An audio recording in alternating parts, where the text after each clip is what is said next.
As you know, we're having a press conference today about a cold case investigation. We're going to turn the time over to Chief Gerke, and we ask that you please wait till the end for any questions. You can do interviews at that time. Thank you, everyone, for being here. We, as part of the duties that we do here at the Odessa Police Department, we take code cases very seriously, and we, as most of you know, we've had some success with investigating those and getting those code cases prosecuted. Some of our all-stars are there in the back of the room. They're really great people that have done some really hard work. Juan, yeah, Phil. Turn that on? Sure. So the update today is Baby Doe. Baby Boy Doe. This is a 1996 cold case homicide.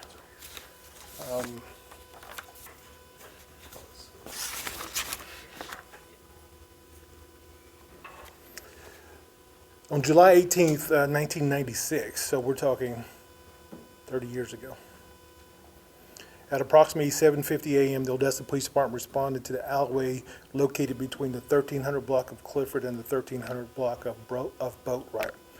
A deceased newborn infant was located inside the dumpster in this alleyway.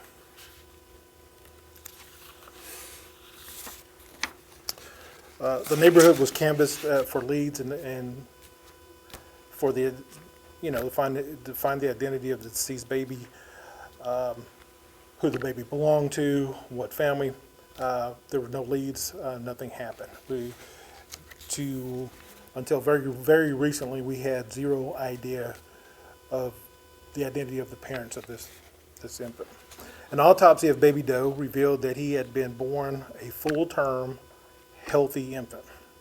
So this was a living, breathing human being. The manner of death was ruled homicide.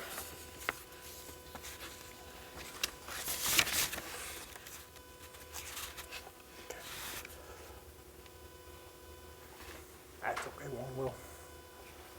We're having technical difficulties, and I apologize for that, but there is a PowerPoint deck that we will send to you guys after the fact. Baby Boy Doe was buried at Sunset Memorial Gardens on July 22nd, 1996. After that, detectives investigated dozens of tips and leads over the years with negative results. On June 14th, 2005, the remains of Baby Boy Doe were exhumed and submitted to the University of North Texas for DNA testing. The DNA profile was DNA profile was obtained for Baby Boy Doe and was entered into the combined DNA index system, the CODIS.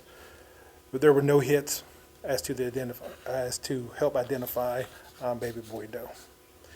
Baby Boy Doe's DNA was compared to persons of interest over the following years with negative results. On September 3rd, 2020, the Odessa Police Department submitted biological evidence, in this case to Bodie Technology for forensic genetic genealogy testing. The forensic genetic genealogy investigation and further DNA testing eventually led to the identification of Baby Boy Doe's biological parents. Baby Boy Doe's biological mother was positively identified as Rosamara Vizcaíno Arzate. She passed away by suicide in 2019 prior to the forensic genetic genealogy investigation. Baby Boy Doe's surviving next of kin was notified of the positive identification, and the victim's remains were turned over to the Ector County Medical Examiner's Office. Rosamara was the primary suspect in this murder. However, this remains an active homicide investigation, and the OPD Cold Case Unit will continue to investigate other persons of interest. Anyone that has information about this murder, or any murder, or any information about Rosamara Arzate or her associates during the 1990s, please contact OPD's Code Case Unit directly or Crime Stoppers, and we'll pass those numbers along to you after this. With that being said, are there questions now?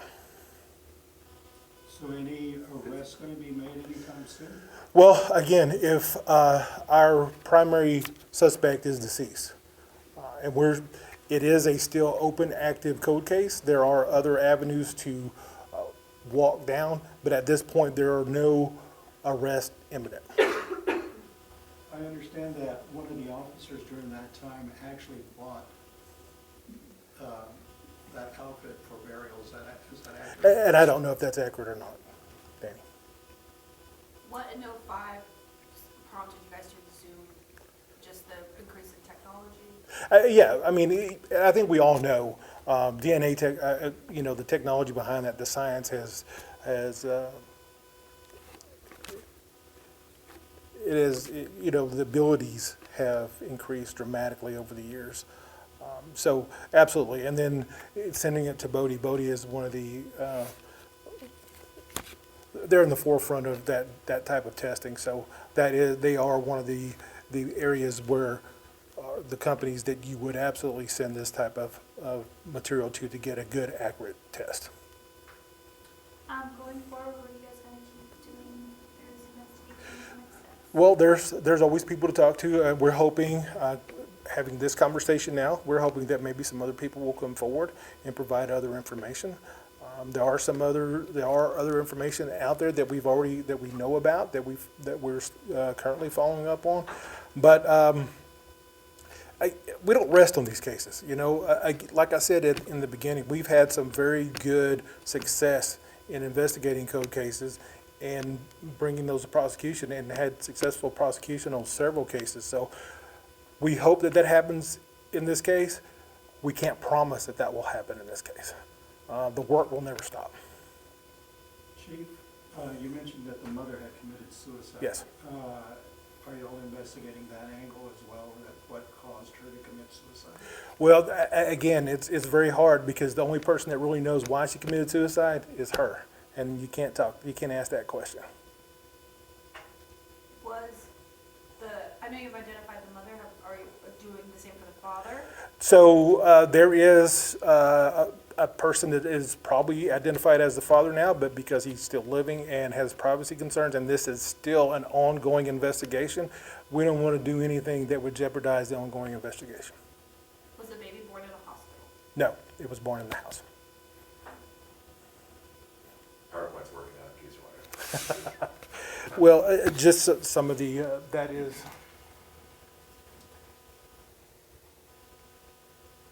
There's your location.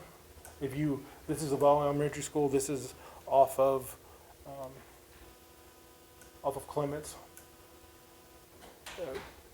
very close to Ector Junior High.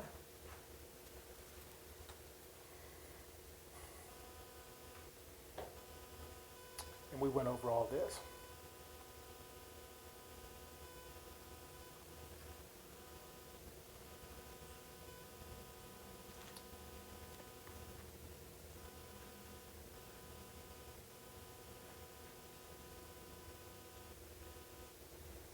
Okay.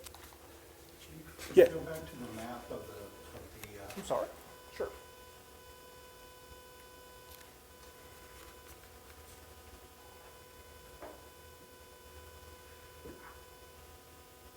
Is one of the primary things y'all are looking for is people who knew Rosaire, the mother, and her associates? Right. So there's got to be someone out there, right, that if she was involved in this, how could she keep that to herself? I mean, surely she told someone. Surely there was someone else that knows what happened. Imagine giving birth and then doing this. So there had to be someone else involved. So we're looking for that person, or the person that has knowledge of that person.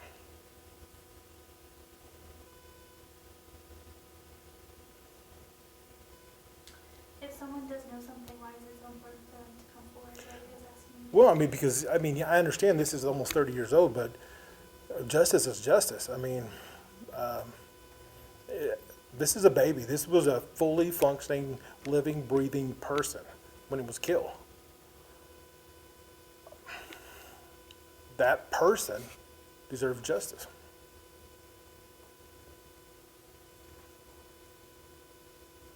So in part of that investigation did they just throw the baby there into the trash bin, or was allegedly killed and then moved. And I don't think we're gonna get into those specifics, because again, it is still an active investigation. So I don't wanna get into those specifics, because those may be some of the questions that are asked when we form a good suspect again. Will you be doing another update anytime soon? We will update you when we have more information. If it's, unfortunately, this has taken, 29 years to get you guys an update, and so I hope it doesn't take that long, but as information becomes available, we'll update. Were you guys open about this, open about the case when the newborn was found? So would the mother have known that the police were looking for the parents of this child? Yes, absolutely, 1,000%. Yeah, the officers canvassed that entire neighborhood, and the mother lived in that neighborhood. So she was, I would imagine she was, and her family were some of the people that were spoken to at that time. So this was a big story in Odessa when this first happened. So I can't imagine anyone in Odessa not knowing that this baby was found, and the police department not having the identities of the parents. Is there anything else you want to tell us? I think that's good.